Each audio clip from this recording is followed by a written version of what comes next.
Is your iCloud storage constantly full? Here is the fastest way to permanently delete your WhatsApp backups from iCloud. First, open your iPhone settings and tap your account name at the very top. Select iCloud and then tap See All. Scroll down until you find WhatsApp and toggle that switch off. This cuts the link between your phone and the cloud immediately. Now, let's wipe the existing data. Go back one screen and select Manage Storage. Find WhatsApp Messenger in the list and tap Delete Data from iCloud. You'll see a couple of pop-ups asking if you're sure.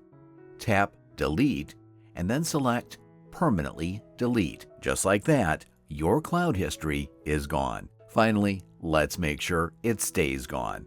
Open WhatsApp itself. Go to Settings, tap Chats, then Chat Backup. Tap Auto Backup and set it to off. Now, your storage stays clean, and that's it. See you in the next one.